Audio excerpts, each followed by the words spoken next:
Hello and welcome. I'm Ijoma Onyaso. Tonight, the West African Allied Forces stormed Sambisa Forest to flush out Boko Haram insurgents from their hideout.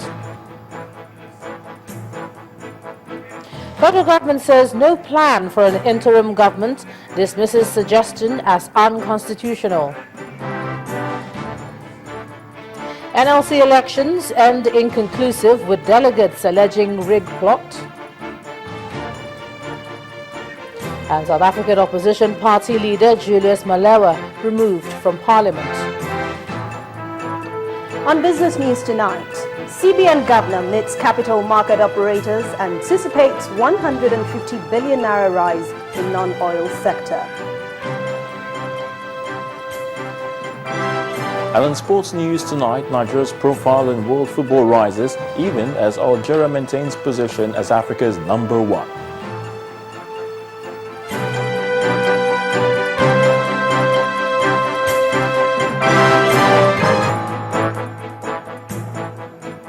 We begin tonight with what seems to be a decisive push against Boko Haram insurgents in northeast Nigeria.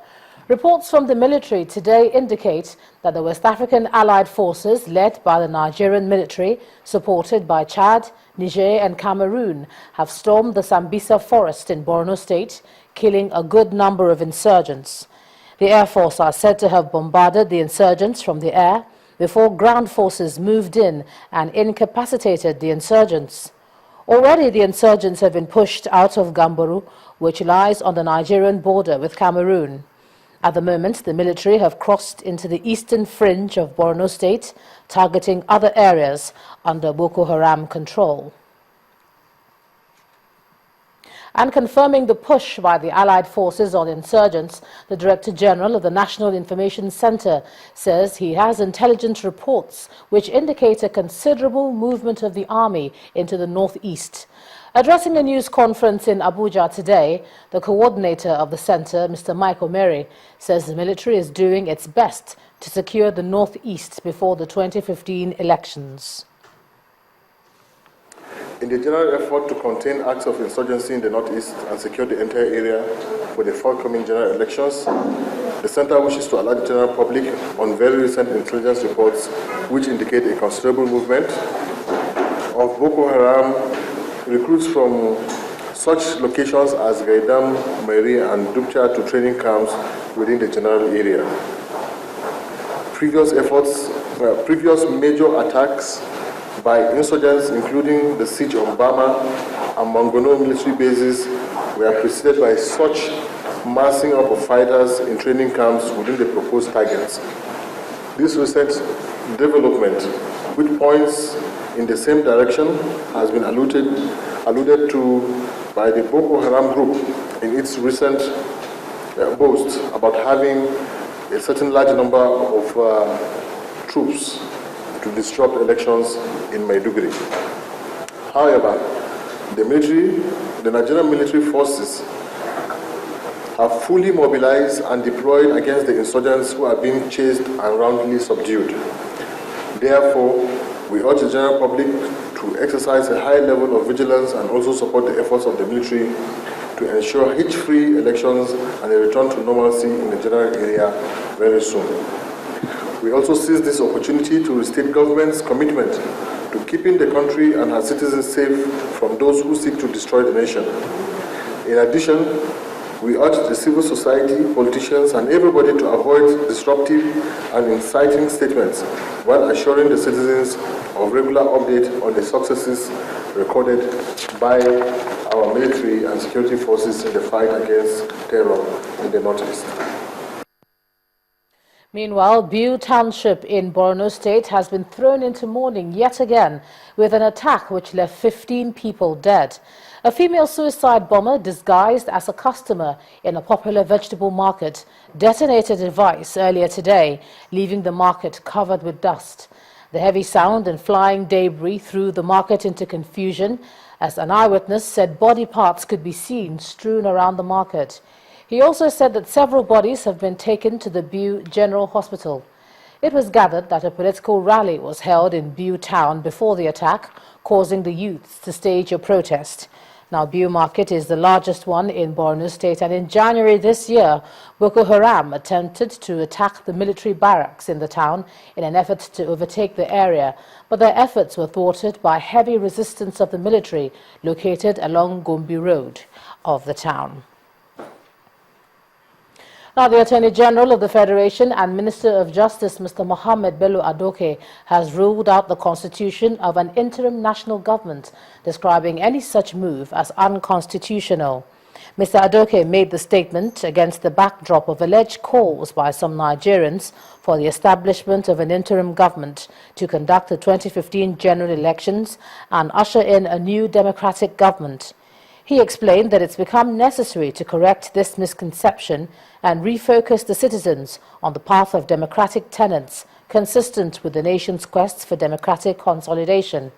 He described the interim national government as a contraption alien to Nigeria's constitutional framework.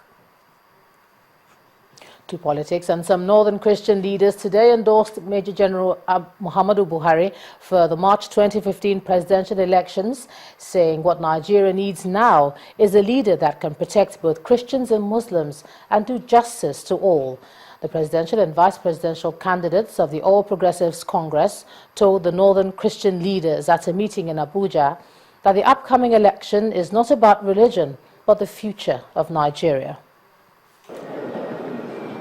This meeting of Christian leaders from around the north of the country was convened at the instance of the Northern Christian Leaders Eagle Eyes Forum to preach the message of peace in the run-up to the 2015 elections.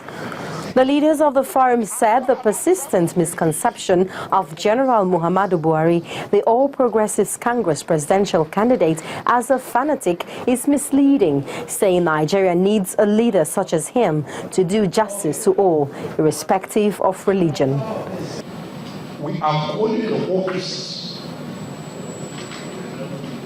to come in mass as we are declaring total support to General Buhari, the APC presidential candidate 2015 election.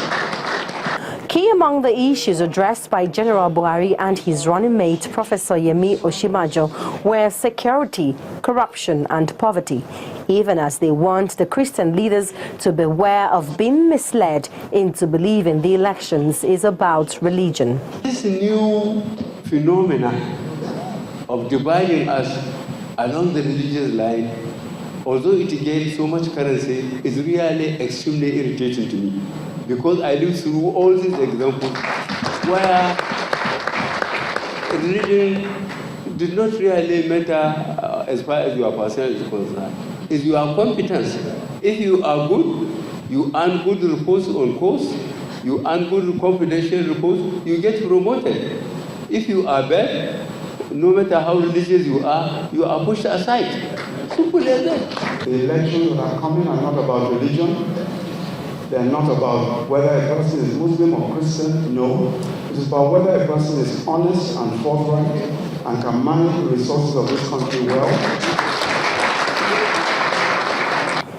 The Northern Christian leaders told the opposition candidates that Nigeria is at crossroads and experiencing hard times that only people of strong character and minds can correct. They charged them to ensure that only issues that promote the unity of Nigeria are brought to the front burner, while religious discrimination takes a backseat. Omelogo, Nadi Channels Television News.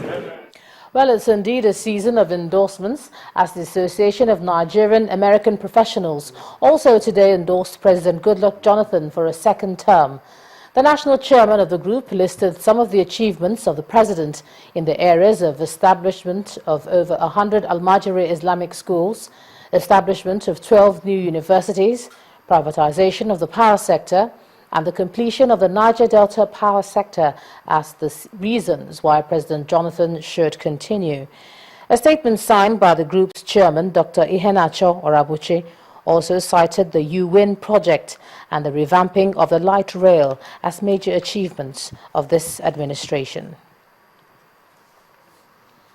Now, the former president, Chief Olusegun Obasanjo, has clarified his stand on his endorsement of any presidential candidate in the forthcoming elections in Nigeria, saying he'll make his choice known after studying the credentials of those vying for the position.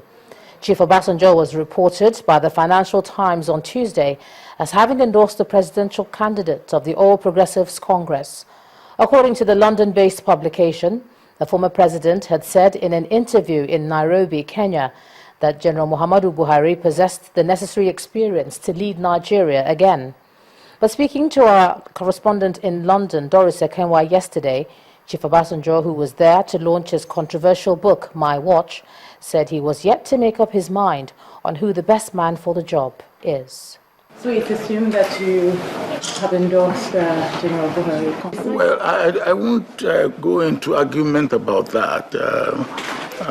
I didn't endorse him or endorse him as such. But what I said, the question was asked, and I said, and I've said that consistently, that I will determine based on the track record of those candidates who are contesting and who ask me for support. And when I do that, based on my own assessment, I will support the candidate I believe has the best track record. And have you made that assessment yet? No, I'm still in the process. Former President Chief Olusegun Obasanjo saying with politics, and the national chairman of the People's Democratic Party, Alhaji Adamu Muazu, is calling on the opposition to embrace what he calls issue-based discussions during the remaining period of the 2015 electoral process. Alhaji Muazu told journalists at the party's national headquarters in Abuja today that the PDP has an advantage of victory, being the political party with the best candidates.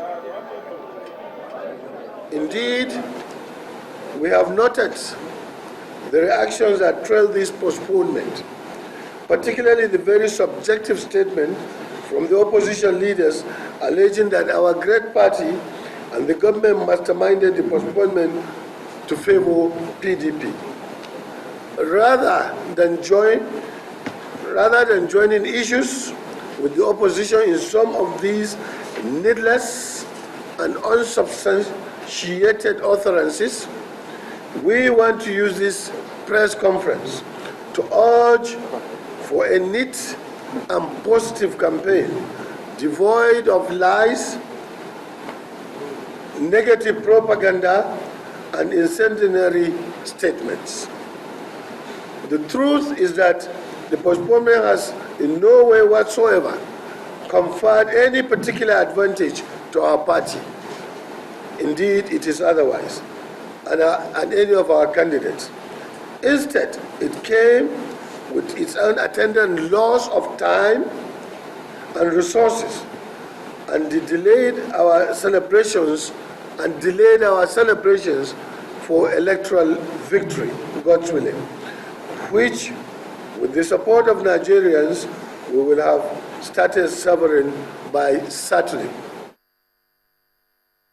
In part two, after the break, NLC elections end undecided as angry delegates become disruptive, destroying ballot boxes. That's in a moment. Do join us again.